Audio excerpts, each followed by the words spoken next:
that goat back there that was crying, the goat that's going off to be slaughtered, someone called the police on that goat, and that goat got captured. See, we all have the nature to kill, and that's the only job of the police now, is to kill you. So the goat got in trouble because he got led astray, and some illegal Mexican probably got a hold of him and sold him for $50 or so to someone else. And that person that bought him, they called the police on the goat, and they arrested the goat and put him in the back of a trailer, which is like a prison. And they gave the goat the death penalty. They call it capital punishment. So the man looked down and said, "I'm sorry, there's nothing that we can do for you, goat. There's nothing we can do. I did everything I could for you, according to goat law. But unfortunately, because of the way the law system is, you will have to suffer capital punishment by goat standards. So goat, you're going to the death penalty, and there's nothing anyone can do. Goodbye, goat. It was nice knowing you." And the goat's last words are, "Bah, bah, bah, bah, bah, bah, bah, bah, bah, bah, bah," until the Jew slices his throat.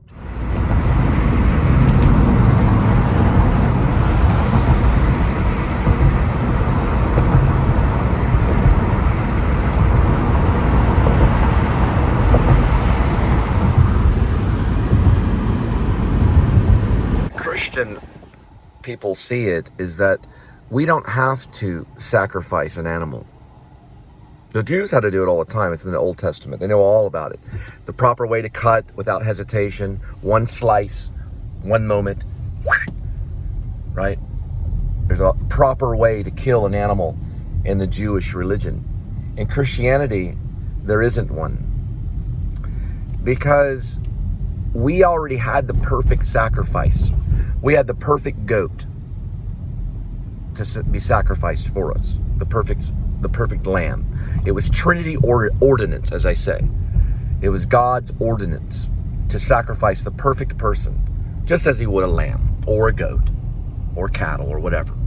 The lamb is just a metaphor. It can be a goat too. But in many cases, it's a lamb, and they sound similar. Bah, bah. Now, the perfect lamb was sacrificed on a cross before everybody, and he probably cried out in pain too, even to his own mother, who witnessed it. Mary, mother, the mother of Jesus Christ, witnessed it, and so did Mary Magdalene, the whore. She witnessed it, and so did all his followers. They witnessed him bleed out, and the Jews were happy, and they smiled that day. The Pharisees and Sadducees were happy that Jesus Christ bled out and died on the cross. And the Romans, they could care less. It happened every day. Just like police officers, they don't care if someone gets shot. You ever seen a police officer after they kill someone? Not a tear in their eye. They're smacking gum and giving out the report. "Yeah, I shot him, he had a deadly weapon." Who cares if someone has a deadly weapon? It doesn't mean that you have the right to shoot somebody.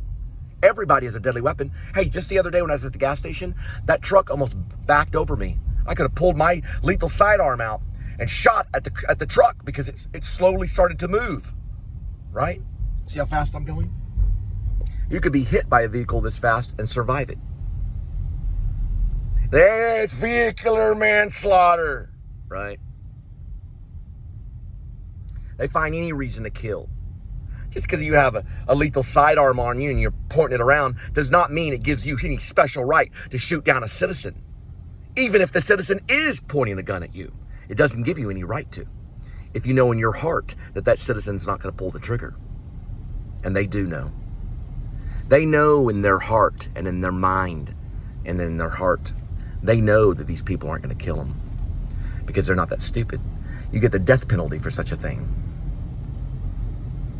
You see, the weapon ain't an excuse to kill somebody. Kill somebody with your heart. That means if you even have a thought of killing me, then you'll burn in hell. Because Jesus Christ says you can't even have the thought of murder. If you have the thought of murder, then that's the same as murder. Thus, if you have the thought of murder, then you get the death penalty. If you're an officer, put the gun to your head. Pull the cock back on the gun. Now, listen to me very closely. Listen to my voice. Have the gun barrel to your head. Now, pull the trigger.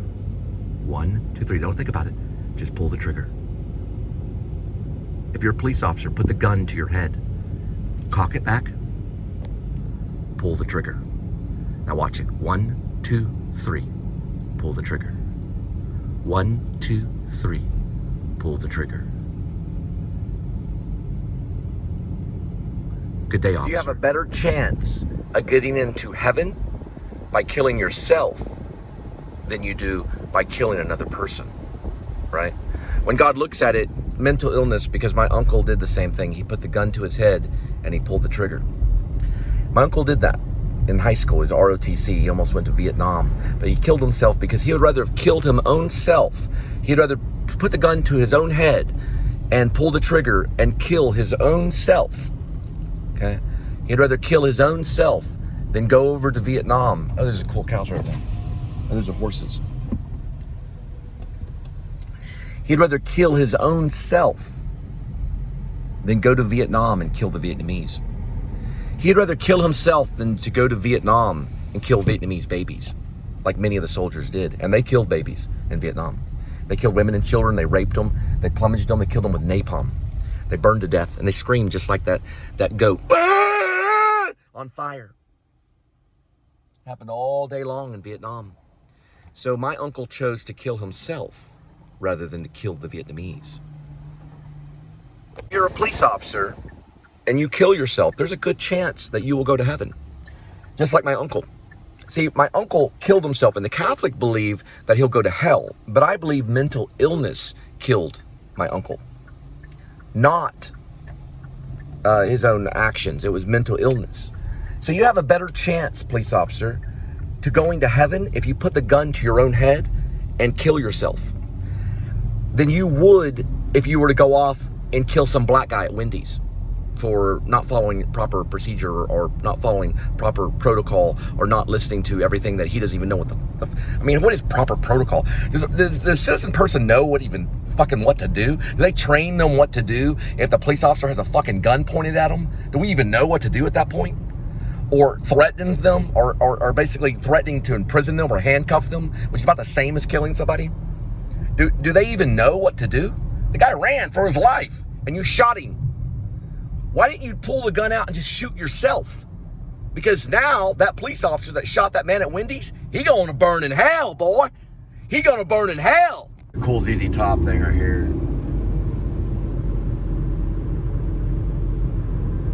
I'm not saying that every police officer should take a sidearm out and just shoot himself like in The Happening, M. Night Shyamalan, that movie, that mysterious movie they made called The Happening. I'm not saying that every police officer should just immediately just take his gun out and, and shoot himself. I'm not saying that that's Taste of Italy. It's an Italian restaurant right here. It's a cool little restaurant right there. I'm not saying that police officers should do that. But what I am saying is that they have a better chance of going to heaven if they took the gun out and shot themselves in the head than shooting some innocent church-going black guy at Wendy's for going like, what do you want me to do again? You want me to put my hands behind? I don't understand this stuff. This is not what Jesus has taught me. Put my hands where? Like that cop was probably going to molest him or something. He had like a bad feeling. So the guy ran off and the cop shot him in the back. We all saw it. We all saw it on national television. It happened at a Wendy's. That's why I'm no longer allowing any police officer under my law to eat at Wendy's. So if you're a police officer and you own a badge and a sidearm and you're like, you better pull over, you're a dangerous person, you're not going to eat at Wendy's. You lost the right to eat at Wendy's. There's a place where I rest. I rest in, I thought that was a church, never mind. It's an advertisement for something else. Never mind. Sometimes I get rest at the church. Really, what you get rest is Jesus Christ, and you can't really film Jesus Christ or his kingdom yet. But if I could film Jesus Christ's kingdom, I would, and I'd show how people can get real rest.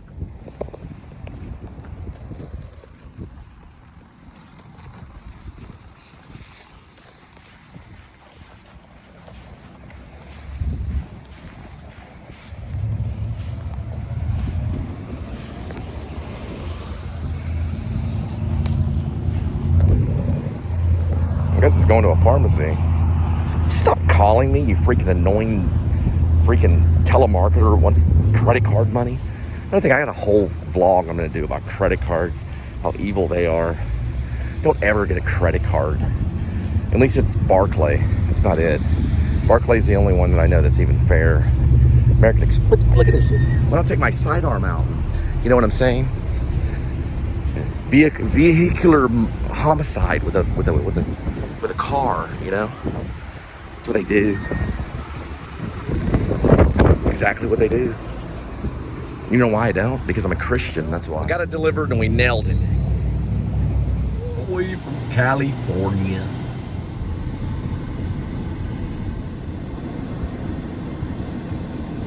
One of the only actors that can do really anything in Hollywood. Most of the people that are at hand right now in the performing arts and acting in Hollywood, they're only like bankers and stuff. They're not real actors. There aren't really any actors anymore, like De Niro and Dustin Hoffman. We only have like Wall Street bankers that are pretending like they're actors. See, any actor that worries about his money is not an actor. An actor is me. I'm an actor. And I'm really the only actor that's come out of Hollywood in New York. Cooper and all those people, they're bankers. These are people that make money. They're only after the money. I'm not. I'm after the story. That's why my stories are so creative and brilliant, and they don't even understand how I do it. That's because Robin Williams was a good actor. Dustin Hoffman, great actor. Robert De Niro, great actor. Marlon Brando, great actor. The rest of them, a lot of them suck. Keitel's a pretty good actor, but he's Jewish, and that's a problem because he lets his Jewish nation get in the way. And I don't blame him for that. I'm not anti-Semitic. But it makes me mad when he puts the Jewish nation before the art. I don't put any nation before any art. Okay? I do put Jesus Christ in my heart, but he's not the one that's performing. Cole Spivey's performing, not Jesus. Because I'm not Jesus Christ. I may have said that I was, but I'm not really. I'm Cole Spivey. I'm an actor. I'm a storyteller, a writer, a filmmaker, a musician. But at heart, I'm an actor. I've done some mime too. Done a lot of mime too. But I'm a great storyteller, and the reason why is because I'm free. I'm not afraid. I'll say whatever I want. And the best place for an actor is the United States of America. It's the best place. About what people tell other people, like, oh, you're crazy. It's called pulling the crazy card. Well, you know what? Insanity hasn't really been studied for that long. Not seriously. When they first started studying insanity, they didn't even really know what it meant. It was mostly you had demonic forces. That's what they studied first. That the church studied. There's like 1600s, 1500s. You were under like a demonic force, especially the 1600s. Then that developed into what we know today as insanity. Okay. So when they first started studying it, they were wrong. You were never under a demonic force. You were just crazy. Because I've studied psychology. All actors have. And they still, even today, don't really understand insanity. But they have names for it, right? You know, they call it mania, depression, schizophrenia, paranoid schizophrenia. And really, in about 50 years or 100 years, we're going to look back and none of that stuff isn't even going to be existing. There's going to be old terminology that people don't even use anymore. Now, if you've seen One Flew Over the Cuckoo's Nest, you know they dealt with insanity very different than they deal with insanity today. And One Flew Over the Cuckoo's Nest, they gave you a lot of shots. They gave you a lot of pills, right? And then if it still didn't work and you were still angry and you wanted to watch a baseball game that was not even really on television at the moment, and you were as crazy as McMurphy, they held you down and they put electric current through your brain until it fried you up pretty good. And if that didn't work, they went for your consciousness and they removed that with a spike through your sinus cavity. And if that didn't work, then they just left you alone as a zombie state. Finally, humanity came in and they said, well, we're going to have to do things differently. Let's just classify all these people and mess with their serotonin level, and we'll mess with their hypothalamus. And that didn't work. Boy, they made a lot of money off of it. We had Prozac Nation, Zoloft Nation, all this stuff. Kurt Cobain sang about lithium, and we still haven't learned. But about 50 or 100 years from now, we'll look back and we'll say, there is no mania. There is no depression. There is no schizophrenia. There is no what do they call it? When you have two different personalities, bipersonality, split. Yeah, split personality. There is no insanity. It doesn't exist. It's all in your imagination. And we'll give up. And Zoloft will go under, Prozac will go under, the people that make lithium will go under, and we'll just have natural herbs that will help people calm down. And we'll stand by our law, and certain states will outlaw abortion, because abortion's insanity. It's been going on for several years. They've been killing babies for a long time, and people say it's perfectly sane, and the doctor must be crazy. Tennessee Williams wrote about it in Small Craft Warnings. Read Small Craft Warnings. So we know that insanity doesn't exist, but we pretend. See, a police officer pretends when he shoots you. When he's shooting you, he's in an imaginary world. In like Call of Duty. You ever played Call of Duty, the game? PS3 or PS2 started it. PlayStation. He's playing PlayStation in his head when he's shooting you. It's just a game. Watch your cross. Watch your cross. Watch your cross. We got him now. Boom. Oh, it looked like a gun. It was only a BB gun. We killed him anyway. That's insane. But yet they sit them down and they go, we're going to diagnose you with being a police officer. It's called the police officer disease. By then, 50 years or 100 years, there won't be any police officers because we'll be in utopia. Because we'll study what an experimental prototype or community of tomorrow will be to everybody. We'll study what a experimental prototype city of tomorrow is. And we'll know the difference between a city and a community. And we'll be able to get along. We won't need lethal sidearms, and women won't even have to pick up the phone and call because they'll listen to their husbands and we'll be at peace. That's when utopia really happened. When you go, hey, honey, come back home. And then she just returns back home with the children. Then we all have utopia.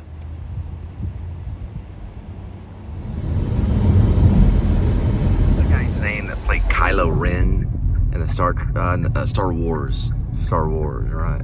Star Wars, Kylo Ren. He was the son of Han Solo. What was that guy's name? Driver or something like that.